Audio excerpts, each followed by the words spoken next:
Amém, meus irmãos, cumprimento a todos com a paz do Senhor, amém? Amém. É uma alegria imensa estar aqui com todos vocês, podendo cultuar a Deus. E agora nós estaremos meditando na palavra de Deus, dando continuidade ao Sermão do Monte. Queria que os irmãos abrissem Mateus capítulo 5. Hoje nós iremos meditar do versículo 17 ao versículo 20.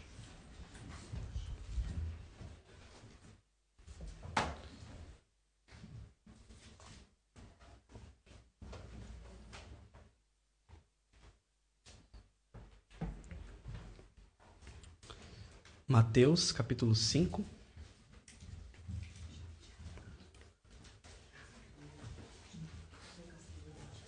Do versículo 17 ao versículo 20.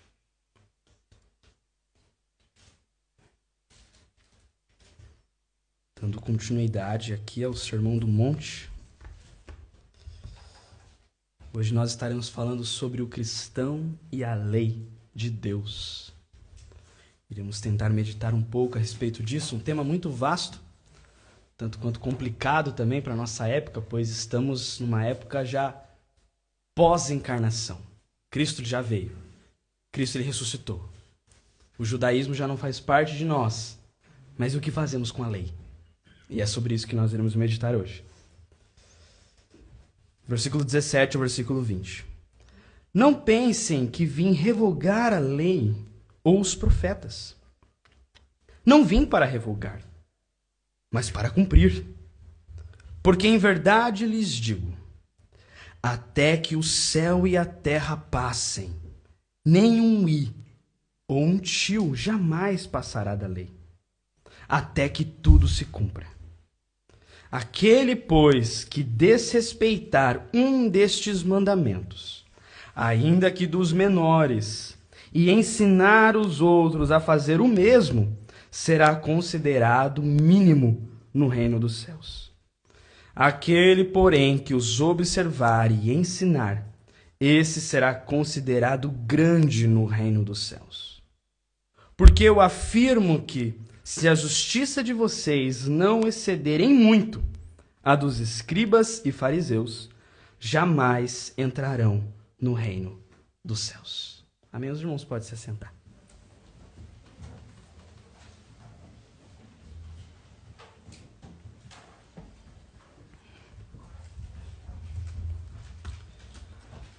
Cristo veio, Cristo morreu, Cristo ressuscitou. Nós já estamos em 2023, aproximadamente 2000 anos após a vinda de Cristo. E nós fazemos parte da Igreja de Deus. Embora, como foi falado ontem na aula, a respeito de diversas vertentes escatológicas, nós não iremos entrar em assuntos assim hoje. Mas dependendo da vertente que a pessoa tem, ela vai entender a questão de Israel e a questão da Igreja um tanto quanto diferente. Hoje nós iremos pensar a respeito da lei. A lei, ela foi dada a um povo específico. Nós sabemos que a lei foi dada ao povo de Israel. E essa lei dizia respeito apenas àquele povo. Quando Deus deu a lei por meio de Moisés à nação de Israel, em nenhum momento Moisés teve a missão de pegar esta lei e propagá-la ao redor dos povos. Em nenhum momento Moisés recebeu o mandamento de Deus como nós recebemos na grande comissão, quando Cristo ele fala aos discípulos e, consequentemente, a todos nós, ide e fazei discípulos. Em nenhum momento nós vemos Deus fazendo com que Israel fosse às outras nações pregar ou até mesmo anunciar o Deus verdadeiro.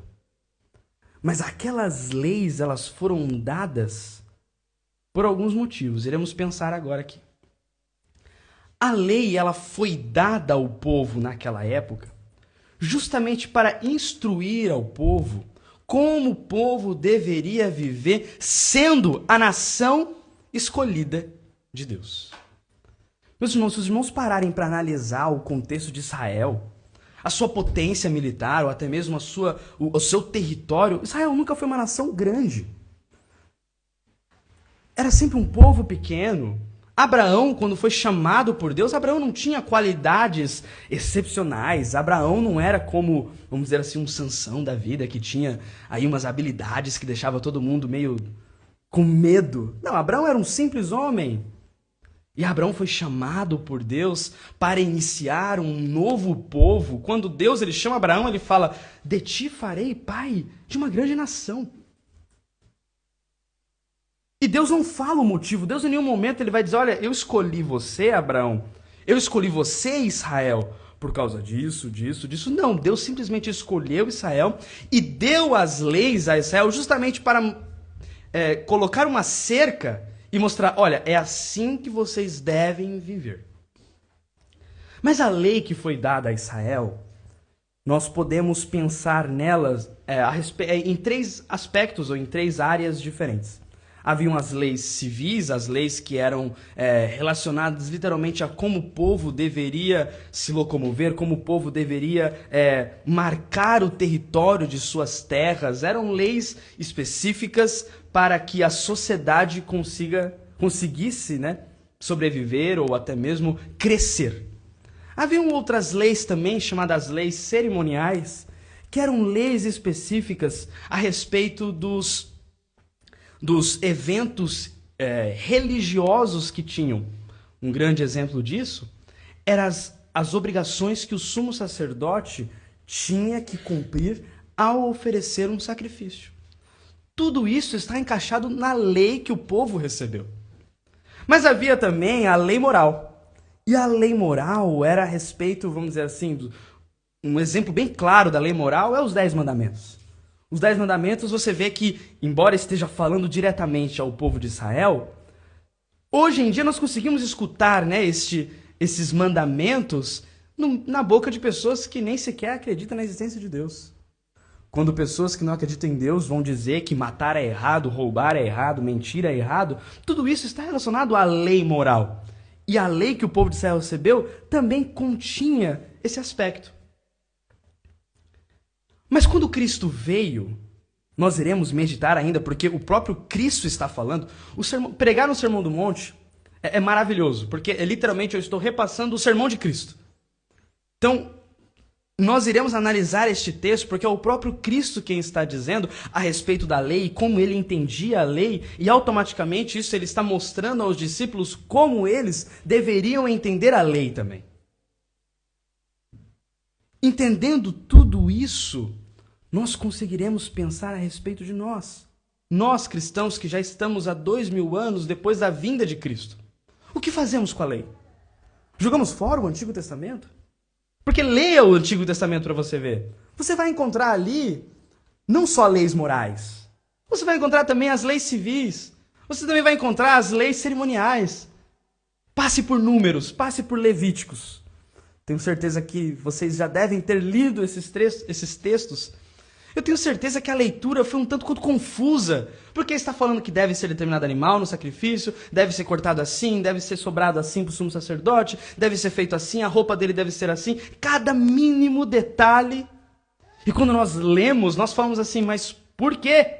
Por que estamos lendo o Antigo Testamento? Nós cristãos, não seria mais fácil nós arrancarmos o Antigo Testamento e ficar apenas com o Novo? Porque no Novo parece muito mais simples as coisas, parece que eles são mais modernos. Você está lendo o Antigo Testamento, parece que você está lendo um livro como se fosse Homero.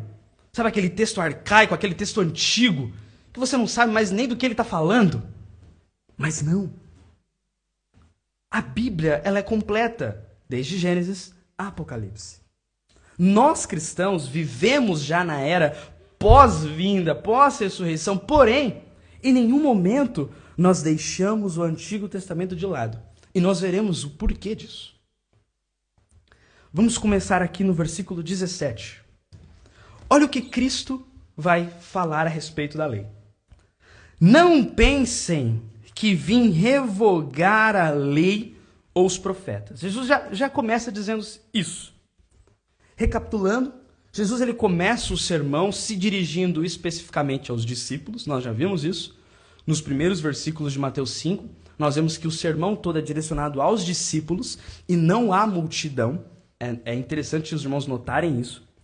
E Jesus começa a descrever as características daqueles que fazem parte deste novo reino. Quando Cristo veio à Terra, ele veio estabelecer esse novo reino. Quando Cristo veio à Terra, ele veio inaugurar essa nova cidade, esse novo povo, essa nova nação. Não nação mais geográfica.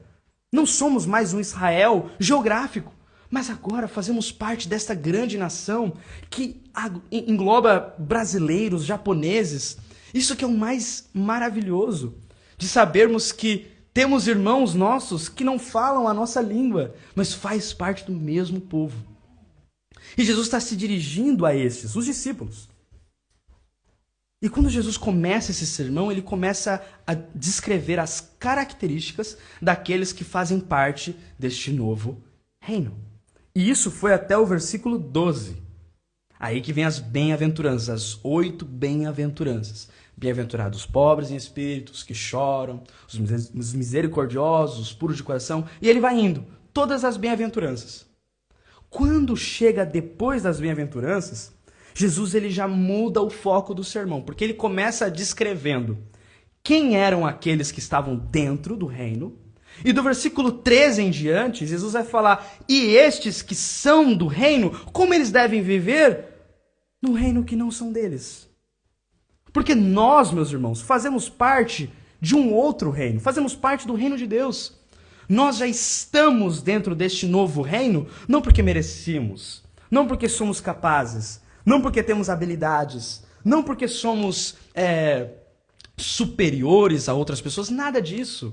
A primeira bem-aventurança, ela já dá um tapa na cara na nossa arrogância.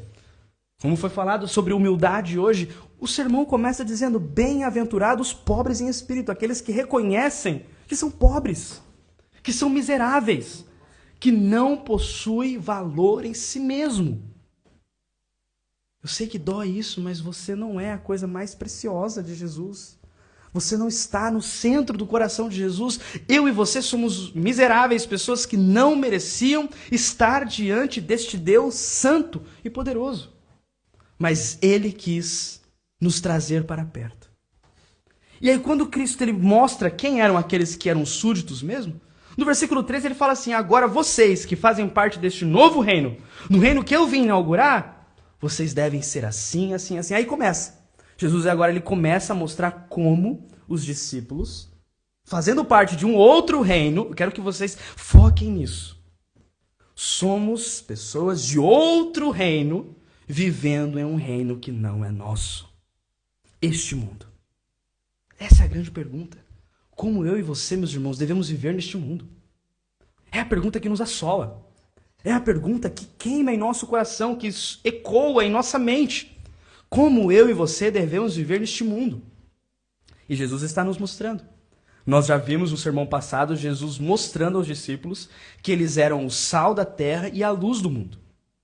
Mostrando que os discípulos seriam, e eles deveriam ser, a diferença neste mundo. Porque eles eram o sal da terra. Eles trariam gosto. Eles impediriam o crescimento da maldade. Eles trariam sede nas pessoas que estão à sua volta.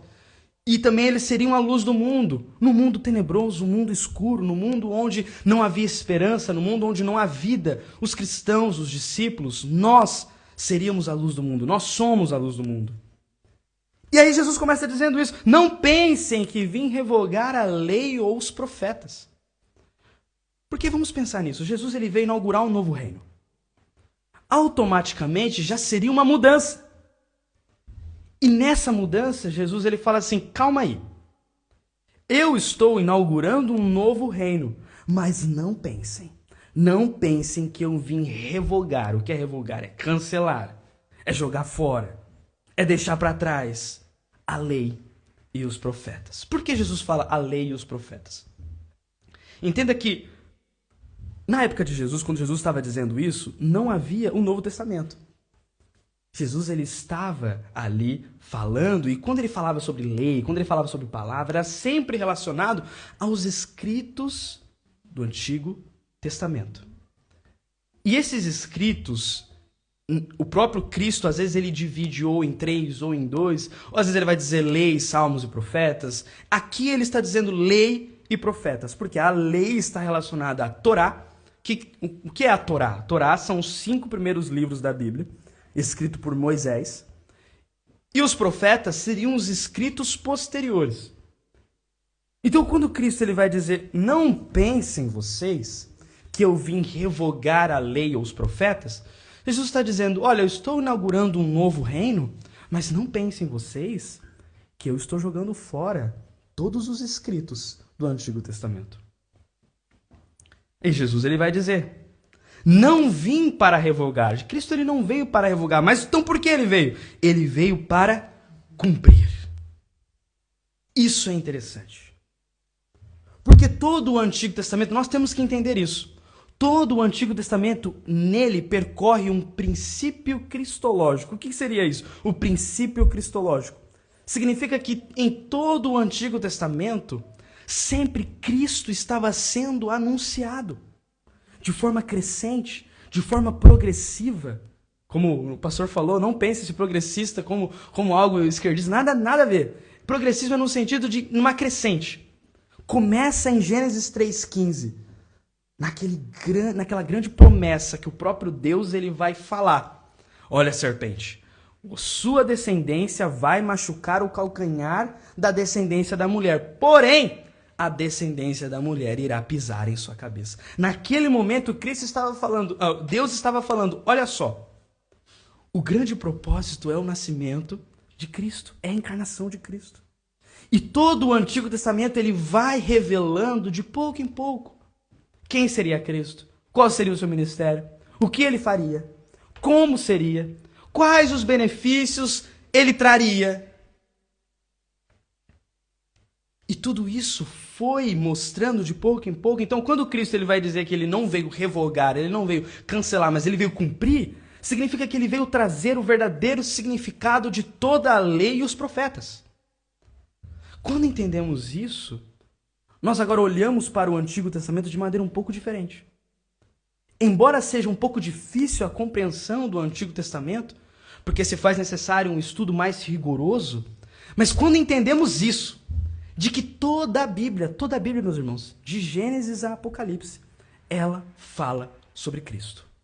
Então, quando você estiver lendo Números, quando você estiver lendo Deuteronômio, quando vocês estiverem lendo Levíticos, que talvez são os livros mais complicados, não sei, talvez depende de uma percepção de cada um, mas quando vocês estiverem lendo esses livros, mesmo vocês não entendendo alguns pontos, pontos específicos, pensem o seguinte, que esses livros estão falando sobre Cristo Jesus. E ele vai dizer isso, não pensem que eu vim revogar, eu não vou cancelar nada disso, mas eu vim cumprir. E olha o que Cristo vai dizer em seguinte, versículo 18. Porque em verdade lhes digo, até que o céu e a terra passem, nem um i ou um tio jamais passará da lei, até que tudo se cumpra. Isso nos faz pensar em algumas coisas.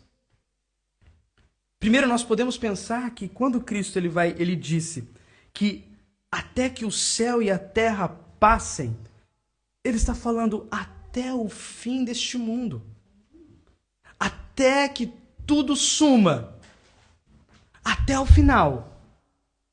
Nem um i ou um tio irá passar. Irá ser negligenciado. Tudo irá se cumprir. Tudo terá o seu valor. Tudo tem a sua importância. Todos os textos do Antigo Testamento possuem a sua devida importância. E para nós cristãos, o que fazermos com ela? O que fazermos com a lei? Nós já vimos aqui que Cristo ele veio para cumprir a lei. Cristo, quando ele encarnou, ele cumpriu as promessas que estavam descritas no Antigo Testamento. Cristo não somente cumpriu e ele executou aquilo que estava dito a respeito dele, mas ele também conseguiu, o único homem, conseguiu cumprir todas as leis que foram dadas ao povo, sem nenhuma falha. sem nenhum pecado. Ele conseguiu. Ele conseguiu cumprir os 10 mandamentos perfeitamente. Porque nós pensamos que é fácil. Nós pensamos que é fácil. Nós pensamos que o 10 mandamento diz respeito apenas às nossas ações. E o mais interessante é que em textos futuros, logo em continuação desse, do versículo 21 em diante, Cristo ele vai pegar trechos do Antigo Testamento, da lei, e ele vai mostrar assim, olha, vocês pensam que esse trecho diz a respeito disso? Na verdade, ele é muito mais profundo do que isso. E aí Cristo mostra o verdadeiro significado desses trechos. Ele vai falar sobre a ira, sobre adultério. E esses trechos, Jesus ele mostra o verdadeiro significado. E mesmo nesse profundo significado, Cristo cumpriu perfeitamente. Então isso nós já entendemos. Nós já entendemos isso. Nós já entendemos que Cristo, quando ele veio, quando ele encarnou, ele não veio jogar fora a lei, ele não veio criar um novo sistema. Com isso, nós não somos antinomistas. Antinomistas são aqueles que são contra, nomes que é lei. Então, aqueles que são contra a lei, aqueles que pensam que toda lei que está descrita na Bíblia não presta mais pra gente. Começamos agora a viver simplesmente nas 2 leis que Cristo nos deu: amar a Deus e amar ao próximo. Só que mal eles entendem que esse resumo perfeito de Cristo, de amar a Deus e amar ao próximo, engloba todas as outras leis que está no Antigo Testamento. Então, os irmãos têm que entender isso. Há essa conexão entre a Antiga Aliança e a Nova Aliança, entre o Antigo Testamento e o Novo Testamento. Não perca isso de vista. Eu estou enfatizando muito isso por quê? Porque nós, cristãos dessa nova era, 2000 anos depois, tendemos a pensar que o Antigo Testamento também não deve ser lido em nossos devocionais. Eu já me deparei com inúmeras pessoas, quando eu pergunto, por exemplo, e aí, como está a leitura da Bíblia? Constantemente a pessoa fala assim, eu estou lendo Marcos, eu estou lendo Romanos, estou lendo Gálatas, estou lendo Apocalipse. Não é errado, meus irmãos, eu não estou dizendo que é errado, nada disso, maravilhoso. Leiam, vamos ler o Novo Testamento. Mas o Antigo Testamento também é importante nós termos a familiaridade com ele, porque o Novo Testamento é o cumprimento das promessas do Antigo. Sabe aquele filme maravilhoso que você sabe o final, mas você não sabe o começo e o meio? Você sabe contar o final do filme, mas você não faz a mínima ideia como chegou nesse final. E é por isso que é interessante os irmãos lerem o Antigo Testamento, porque lendo o Antigo Testamento, os irmãos perceberão o começo e o meio. E aí o final fará muito mais sentido. E aí nós entenderemos mais a respeito de como Cristo era e o que ele fez e o porquê ele fazia daquilo. Alguns autores do Novo Testamento nos auxiliam nessa área. O autor aos Hebreus, Gálatas, quando Paulo vai explicar alguns pontos, ele vai apontar para algumas coisas da lei ou do Antigo Testamento. O próprio Mateus, quando vai descrever alguns acontecimentos de Cristo, constantemente ele vai apontar e falar, isso aconteceu para que se cumprisse determinada promessa. Então, alguns autores do Novo Testamento, ele vai nos remeter ao Antigo Testamento. Mas precisamos ter essa familiaridade com o Antigo Testamento.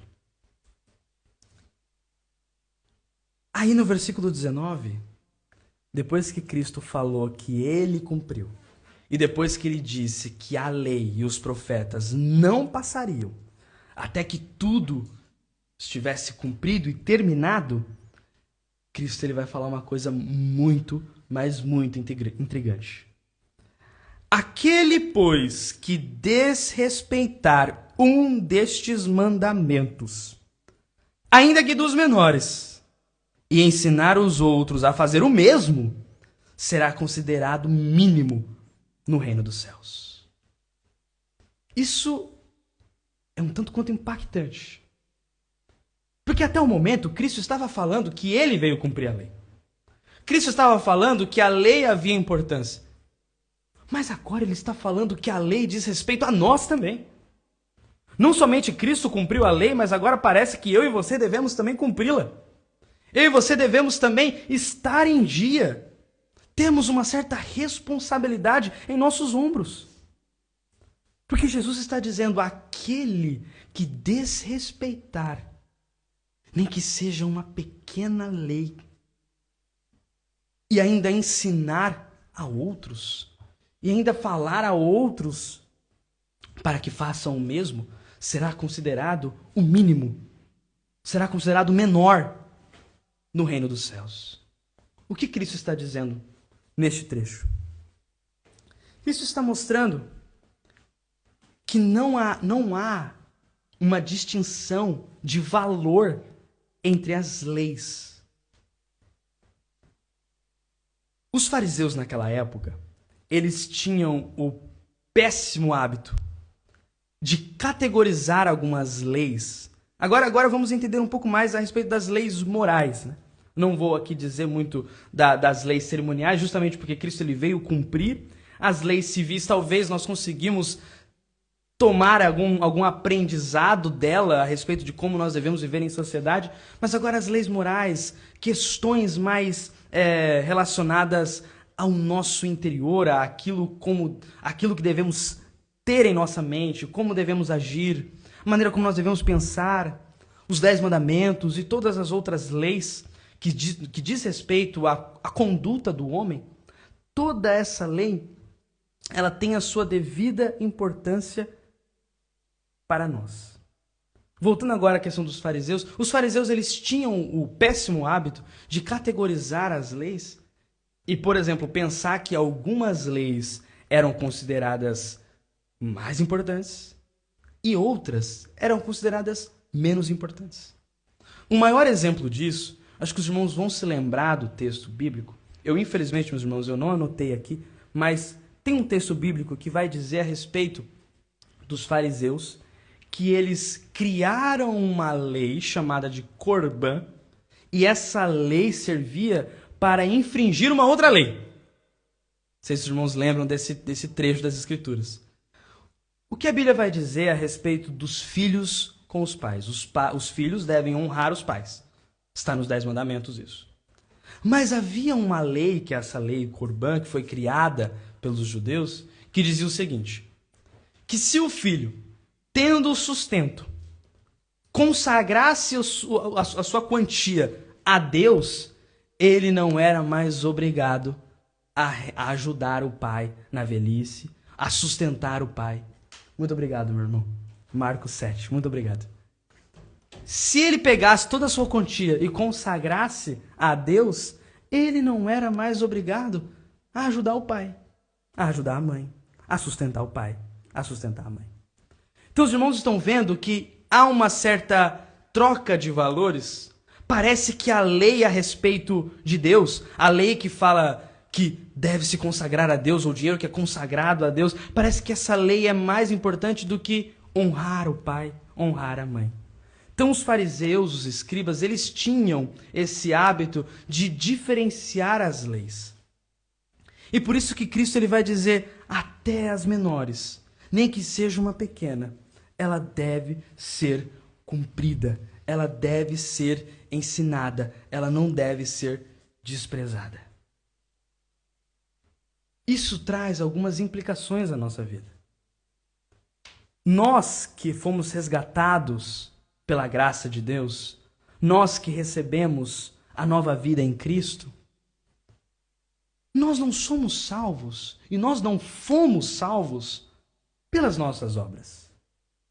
Em nenhum momento, como eu disse no começo aqui, quando Deus chamou Abraão, em nenhum momento Abraão era digno dessa missão que o próprio Abraão recebera de Cristo, de Deus. Em nenhum momento ele era digno disso. E como nós que fazemos parte deste reino, também não somos dignos de estar neste reino. Como os discípulos que faziam parte deste reino, os discípulos que foram chamados pelo próprio Cristo, em nenhum momento eles eram dignos de receber esta missão. Mas, mesmo assim, Cristo não tirou a responsabilidade dos ombros de cada um dos discípulos de ser fiel e cumprir a lei de Deus. Não estou dizendo aqui em ser salvo praticando as leis, não é isso. Essa mensagem, se os irmãos se sentirem um pouco confusos, eu confesso, abrindo aqui um parênteses bem grande, de todas as pregações que eu já preguei na minha vida, para mim, este texto foi um dos mais difíceis. Porque é um tema tão complicado de como nós devemos lidar com a lei. Porque nós, na nossa mente, nós temos muito latente essa verdade que é bíblica, de que somos salvos pela graça e pela graça somente, por meio da fé. E isso não vem de nós, não vem de nenhum de nós, é dom de Deus. Mas quando lemos Tiago, quando Tiago ele vai mostrar que as obras, né, Tiago ainda coloca um termo bem mais moderno para nós, né, as obras, mas podemos desatualizar ele e voltar, por exemplo, às leis. Quando nós cumprimos as leis, isso é um grande sinal da nossa salvação.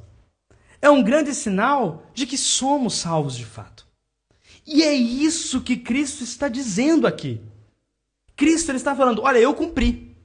Cristo está falando, olha só, todo o Antigo Testamento dizia a respeito de mim. O Antigo Testamento estava falando a respeito de mim. E eu já vim. Eu cumpri. Mas essa lei, ela vai perdurar até o final. Não era até a minha vinda.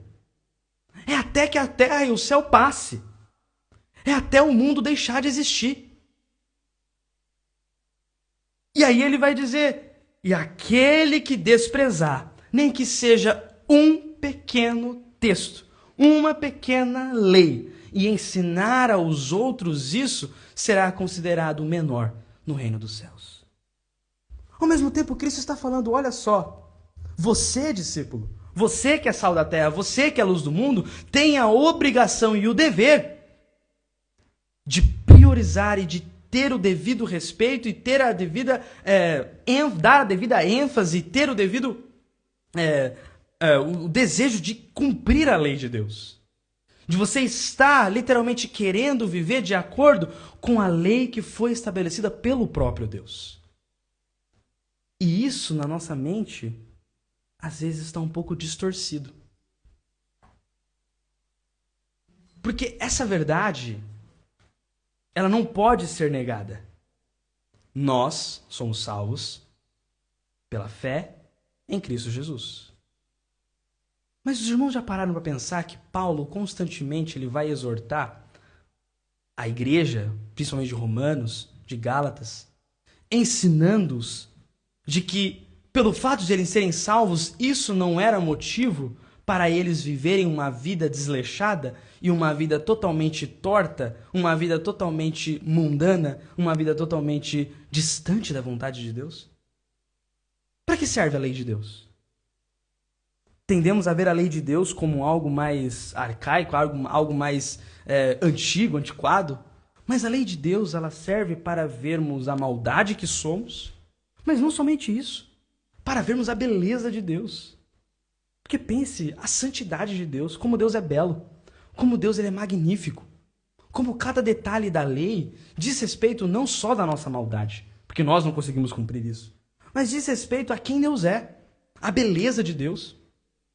E tudo isso, meus irmãos, tudo isso está relacionado conosco. Nós não podemos viver uma vida desleixada, uma vida que pensamos o seguinte, né? Eu pequei, mas tudo bem, eu peço perdão e a graça de Deus cobre todos os pecados, porque é isso que a Bíblia nos ensina. Sabe esse desprezo que às vezes temos na disciplina? O desprezo que temos na santidade, o desprezo que temos neste cumprimento que devemos ter em relação à lei de Deus. Eu não estou dizendo você tentar ser salvo, não é isso, porque o próprio Paulo, o apóstolo Paulo vai dizer isso, se você vive debaixo da lei, se você tenta se salvar pela lei, você só vai encontrar a morte. Porque em nenhum momento você conseguirá ser salvo cumprindo a lei de Deus. Porque você não consegue. Mas não é porque eu e você não conseguimos cumpri-la 100%, que iremos rejeitá-la, que iremos deixar de lado e focar, sabe no quê? Nesse evangelho que está sendo pregado hoje. Meu irmão, você é amado por Deus.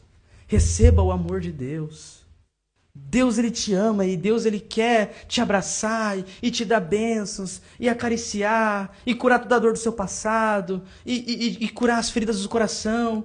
Sabe aquele evangelho que parece que mostra como se Deus fosse um ser assim tão amigável, de bermuda, paz e amor. Vem aqui na minha casa. Você quer um chá? Eu dou um chá pra você. Você quer Coca-Cola? Você não toma chá. Tudo bem, não tem problema. Tem Coca-Cola. Sabe aquele Deus que aceita tudo, aceita todos, pode vir como você quiser e fique como bem entende. E nos esquecemos que não. Quando Cristo veio, em nenhum momento ele veio revogar a lei, como nós já lemos isso. E o próprio Cristo vai dizer, aquele que despreza a lei e aquele que ensina os outros a desprezar a lei, será considerado o menor no reino dos céus. Será considerado como um nada. Ele será o último. Não terá a devida importância. Toda essa pregação que nós escutamos hoje, que eu e você podemos viver aí uma nova vida, uma nova conduta baseada no amor, é uma mensagem que literalmente está nos afastando do verdadeiro evangelho, da verdadeira mensagem que o próprio Cristo pregou. E aí Cristo vai dizer o oposto. Aquele, porém, que os observar e ensinar, esse será considerado grande no reino dos céus. Então Cristo está dando a devida importância à disciplina, à lei, ao cumprimento da lei, a ser santo no andar, no agir, na mente, no coração, a termos as leis como o nosso guarda-reio, como os nossos limites, como o caminho que devemos trilhar. Quando pensamos nisso, olhamos agora o Antigo Testamento de maneira diferente. Quando, por exemplo, estivermos lendo agora os 10 Mandamentos, quando estivermos lendo agora Êxodo, nós ficamos já tremendo de medo. Um medo bom, um temor bom. Porque não é ter medo de Deus no sentido de que, ai meu Deus, eu vou ser fulminado porque eu não mereço. Não pense isso. Porque você nunca vai merecer. Você só não é fulminado e eu não sou fulminado porque agora fomos justificados. Já somos declarados justos diante de Deus. Mas esse temor que falta às vezes no nosso coração, sabe? O temor que causava na vida dos puritanos, que havia na vida dos puritanos, que havia principalmente, por exemplo, na figura que eu amo, Jonathan Edwards. Ele vai escrever 70 resoluções quando ele tinha 17 anos. Pensa, um jovem de 17 anos. Hoje, jovens de 23, eu tenho 23, infelizmente, mas jovens de 23 não querem saber de nada da vida. Querem ficar sentados jogando videogame e vivendo na casa dos pais. E ele, com 17 anos, escrevendo 70 resoluções. Eu prometo fazer isso, prometo fazer aquilo, mas não é eu prometo ir na academia todo dia, eu prometo me alimentar bem. Não! Sabe, as resoluções de Jonathan Edwards é o seguinte: se eu ver que eu estou tendo intenções impuras, querendo me sobressair em algum assunto, eu paro na hora de estudar isso, porque eu não quero ter o coração distante da vontade de Deus. Esse temor que ele tinha, entendendo que Deus, ele é santo. Em nenhum momento Jonathan Edwards entendia que ele, cumprindo aquelas regras ou as resoluções, ele seria salvo. Nada disso. Ele sabia que o sangue de Cristo perdoava os pecados e ele sabia que em Cristo ele encontrava o perdão dos seus pecados. Mas mesmo assim, ele não deixava de ter a convicção de que ele deveria viver uma vida em santidade. E isso falta em nossa vida. Isso falta porque entendemos a graça de modo barato. Nós vimos uma graça muito barata, uma graça que perdoa todos os pecados, então eu posso fazer o que eu bem entendo. Eu posso viver como eu quero, porque no fim das contas, é só pedir perdão, né? Eu conversei com um moço hoje não, essa semana, né? E aí ele disse praticamente isso. Eu vou juntar, acumular os pecados e no fim da vida eu pago. Eu peço perdão. E aí tudo tá certo. Sabe aquela graça barata? Sabe aquela graça que nós, infelizmente, escutamos em muitos púlpitos, em muitos vídeos? É essa graça que Cristo está condenando e falando: vocês que desprezam qualquer ponto que seja da lei, vocês são o menor no reino dos céus. Mas aqueles que observam, e aqueles que ensinam os outros a observar também, aqueles que ensinam a importância da lei, aqueles que mostram que a lei ela tem a sua beleza, sim, porque ela mostra quem Deus é. Estes serão os grandes no reino dos céus. E aí o versículo 20. Este versículo 20, aí Jesus já acaba de empurrar, né? Jesus ele já está mostrando, já está colocando o dedo na ferida. Porque os fariseus estavam escutando. Embora essa mensagem seja direcionada aos discípulos, Jesus não era inocente. Ele estava vendo a multidão. E na multidão haviam aqueles que não davam o devido valor à lei de Deus. E aí Jesus ele vai ainda cutucar a ferida, dizendo assim aos discípulos: porque eu afirmo que se a justiça de vocês quem? Os discípulos. Eu afirmo que se a justiça de vocês não excederem muito a dos escribas e fariseus, jamais entrarão no reino dos céus. Espera aí, eu já não estou dentro? Os irmãos não repararam nisso? O Sermão do Monte ele já começa dizendo, ele já começa apresentando a porta de entrada, que é o pobre de espírito. E Jesus vai dizendo para os discípulos: vocês são bem-aventurados, vocês são o sal da terra, vocês são a luz do mundo. Mas você chega agora aqui e ele fala assim: olha, se a justiça de vocês não excederem muito a dos escribas e dos fariseus, jamais entrarão no reino dos céus. Mostrando que se a nossa conduta não for uma conduta diferenciada da do mundo, significa que nem no reino nós estamos. Não há meio termo, não há mornidão.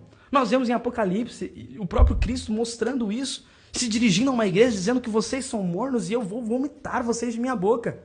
Mostrando-nos que a mornidão não existe. Ou nós fazemos parte do reino dos céus, ou não fazemos parte do reino dos céus. E como eu sei se eu faço parte do reino dos céus ou não? Olhe para a sua conduta. Se a sua justiça, o que seria se a sua justiça? Se o seu modo de viver, se a maneira como eu e você vivemos, não excederem muito a dos fariseus e a dos escribas, significa que nós não estamos no reino dos céus. E, infelizmente, estamos nos enganando. Achando, pegando ainda o trecho bíblico, né, dizendo que se confessardes com sua boca que Cristo é o Senhor, então eu sou salvo. Então, mas eu confessei com a minha boca, eu disse que Cristo é o Senhor. Mas não é o simples dizer, lançar palavras ao vento, mas é a nossa vida sendo moldada por essa verdade. Quando o nosso coração ele é regenerado, quando o nosso coração ele é transformado, há a mudança. Não tem como um cristão verdadeiro ter a vida completamente mundana. Não tem como. Não tem como. É a mesma coisa óleo e água. Quem entende de cozinha aqui sabe. Tenta misturar as duas coisas. Não se mistura. O cristão verdadeiro, que faz parte do reino dos céus, jamais ele será igual àqueles que estão fora do reino dos céus. Isso nos faz pensar. Isso nos faz pensar porque a falsa confiança que tínhamos, né? A confiança de que Deus ele perdoa e é só pedir perdão para Deus e Deus ele está disposto a me perdoar. A falsa ideia que tínhamos, né, de que eu sou salvo pela graça, meu irmão. Sabe aquele tom pejorativo? Eu sou salvo pela graça. Quando a pessoa diz isso, ela está dizendo assim: eu posso fazer o que eu quiser, porque eu sou salvo pela graça. E ela se esquece. Sabe quando aquela pessoa ela gosta de escolher os textos bíblicos assim? Ela tá lendo, ela não vai gostando. Aí quando ela encontra um texto bíblico que dá aquele afago no coração dela, ela fala: pronto, peguei para mim, é meu esse versículo. E nos esquecemos que toda a lei de Deus ela é inspirada. Cada vírgula, cada letra, cada trecho. De Gênesis a Apocalipse. E estes textos fazem o quê? Eles fazem o nosso coração tremer. Porque, peraí, eu não sou salvo pela graça? Claro que você é. Você é salvo pela graça. Mas essa graça te transforma. E essa graça vai fazer você ver a lei de Deus de maneira diferente. E você terá o esmero, você terá o desejo intenso de querer viver para Deus. Se esse desejo não está no meu e no seu coração, é o momento de nós revermos as nossas vidas. e olharmos para o fundo do nosso coração, se de fato nós estamos dentro deste reino ou não.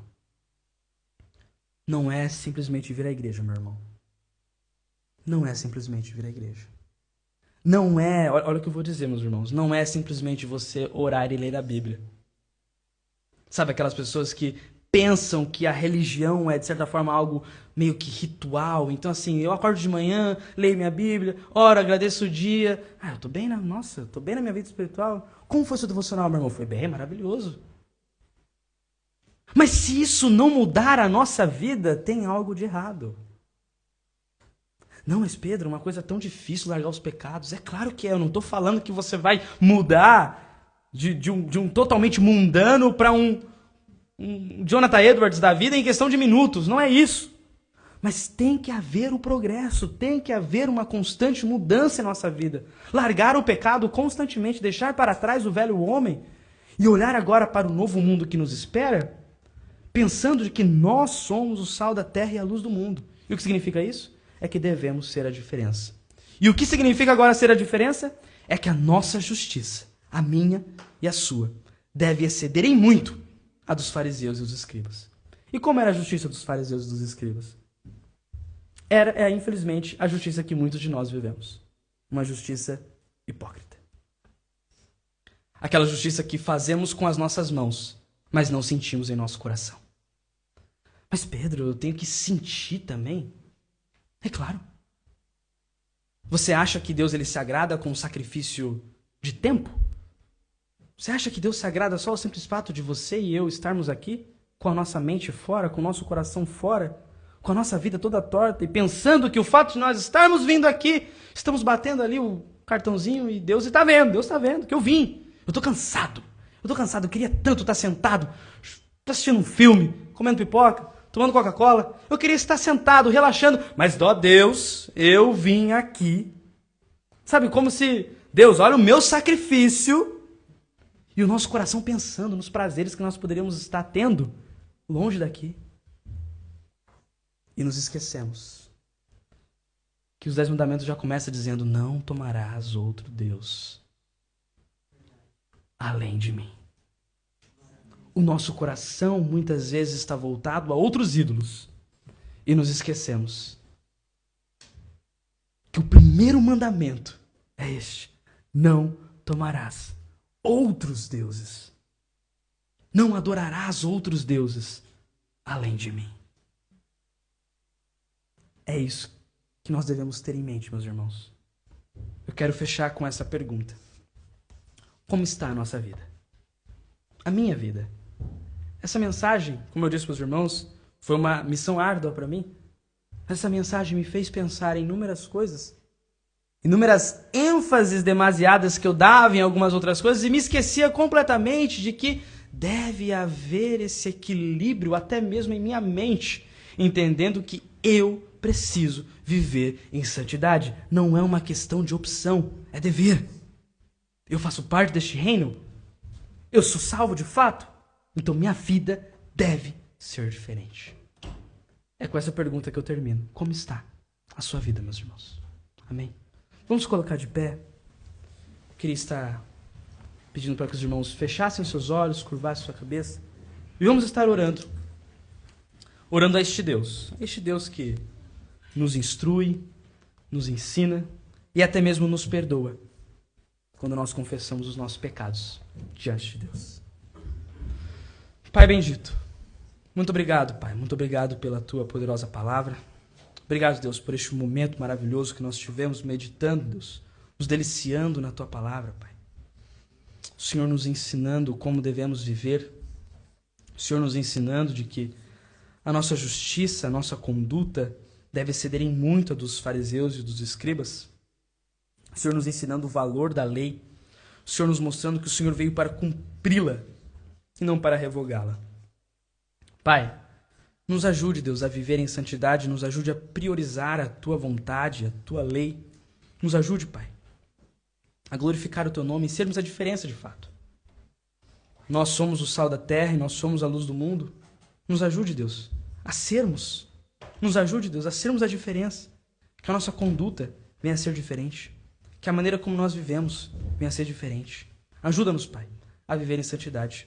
Nós sabemos, Pai, que não depende de nós, não depende de nossas forças.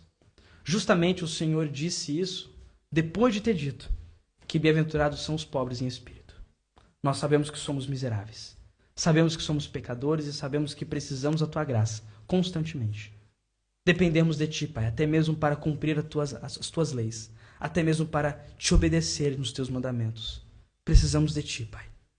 Precisamos da Tua graça. Ajuda-nos. É o que nós te pedimos e desde já agradecemos, Pai. Em nome do Teu Filho, Jesus. Amém. Eu agradeço pela oportunidade.